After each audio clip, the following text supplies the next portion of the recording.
All right, Travis Johnson, instructor, Northwest Survival School, and founder. I just wanted to talk about some things. So we're in a good environment right here for me to show a demonstration of something. So we're in a pretty canyonous region, as you can see behind me. Big canyon walls, both directions.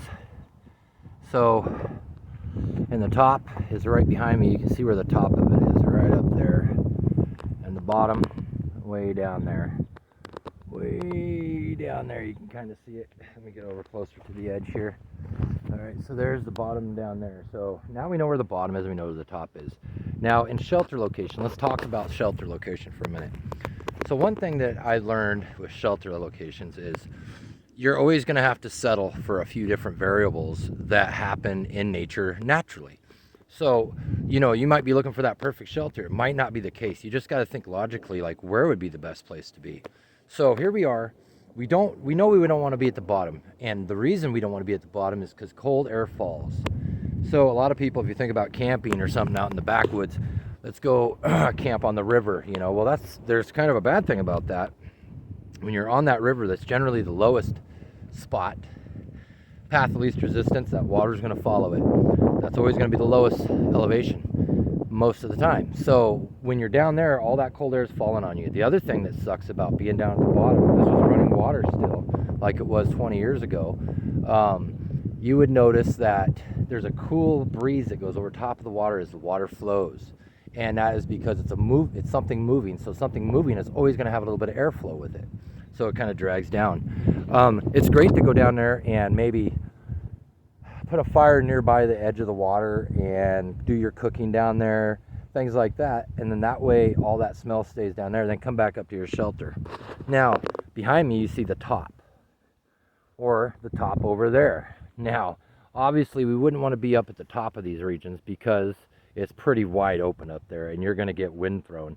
It's just going to be cold. You're exposed to the elements, and that's something you don't want to be either. So you don't want to be at the bottom, don't want to be at the top. I like to be somewhere that's more near to the top because of signaling reasons. Just getting an overlay of the land, it's closer. Water, I know where it is, I can get to it. That's important, but I know where it is. So when I'm in an area like this, I'm thinking, okay, I want the cold air to fall below me into the cold well, which is down there. I don't want to be up at the top where I'm exposed to wind and snow, rain, whatever, a lot more open. Don't want to be that. So I'm going to be looking for something that I can utilize down here, lower, off that top. Because when I get down here, see, since I'm in a canyon region, this is a little different than being on the side of a mountain sometimes.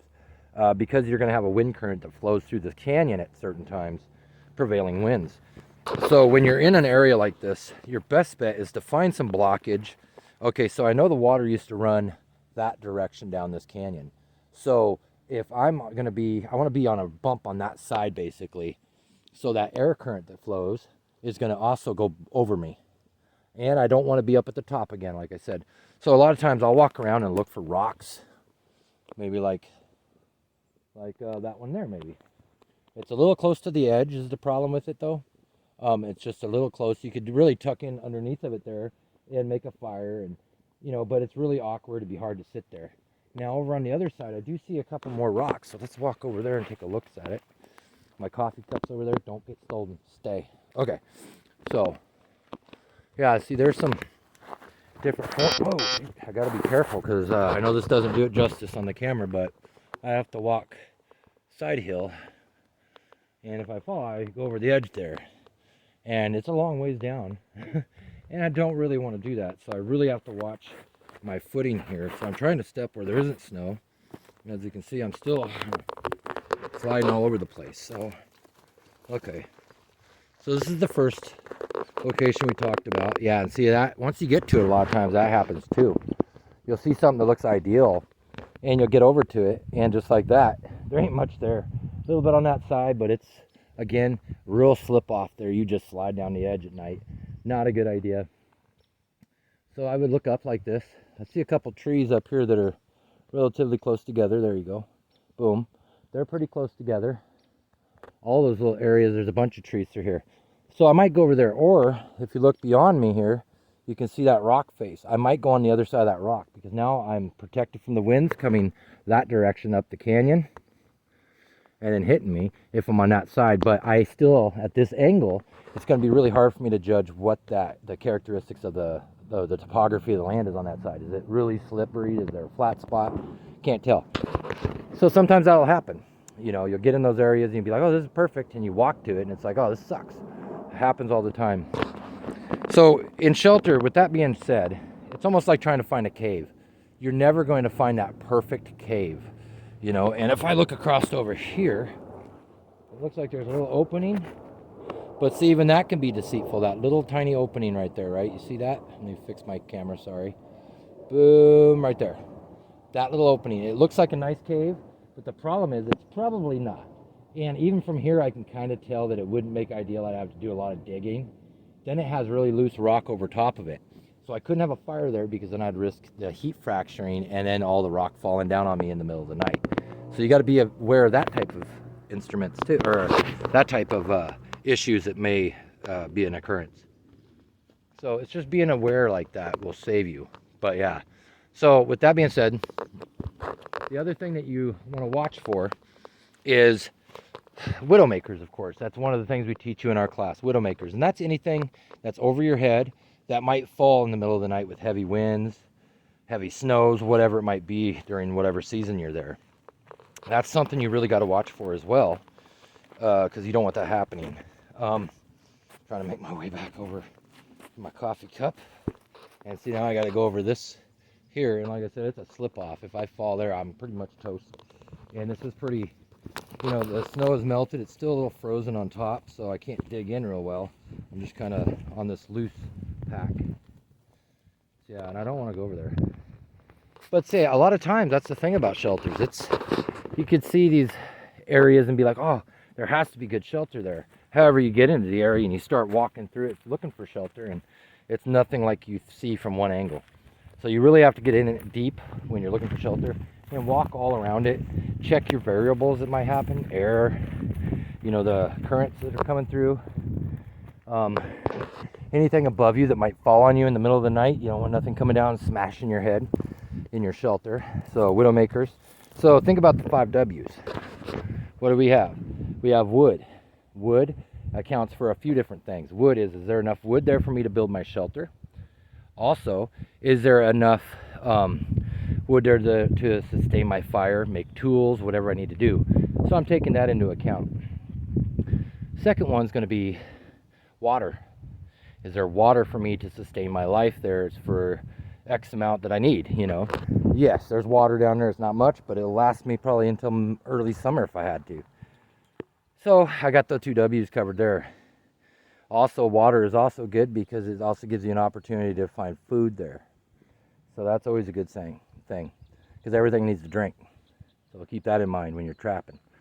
The other thing you got to think about in a survival situation like that is you got to think about wilderness, or wildlife, wildlife. What kind of wildlife is in the area? And that goes for a couple different things too. One is for food. You know, is there enough wildlife here for me to trap and sustain life? Also, the other thing you got to think about is predators in the wildlife category. What predators are there that might eat me? So it's kind of a double on that one too. You're thinking about those two things. Also, the good thing about finding predator scat a lot of times is you can identify things like if I find a bear or a wolf or a coyote or whatever, a bobcat, cougar, whatever it is, mountain lion, I should say, whatever. I can look through that scat sometimes and kind of identify what they've been eating in the area. For instance, if I see a lot of hair and small bones, I know they're eating like rabbits, and in this area be rock marmots and things like that, squirrels. Also, maybe it's a bear scat pile I find, a black bear or something. I can see the berries it's been eating in that area. Now, granted, they have a long range, bears do. They can travel up to 10 miles, even more, depending on what they're smelling, but their territory is generally 10 square miles. Generally. So with that being in mind, you got to think of that too, like, well, think about how fast their digestive system is, you know, and a lot of that you got to educate yourself on, look it up and say, how long does it take a bear to do this, you know, and knowing that little bit will help you identify things later. So it might seem like something that's very minute to learn about, but it's a very valuable lesson when it comes to something like that where you can apply it and say, oh, Okay, so bear scat's it's going to be in its system for maybe 18 hours, you know. So I know in the area he couldn't get that far in 18 hours probably. They kind of gallivant. So I know in this general region I could find, you know, maybe this is 10 square miles. I know I could find berries that he's been eating around here too then. Again, you know, a lot of that is, it's a maybe, you know, maybe you won't find it, you know. It's just one of those things. You never know what you're going to get. And that's something that's always been in survival. It's not a cut and dry. It's not a right or wrong. There's a different way. Just doesn't mean it's, you know, the fastest or easiest way, but it can be done. So everybody's going to have different ways of doing things, you know. Let's go back to the W's though. So far we covered, sorry to get off track.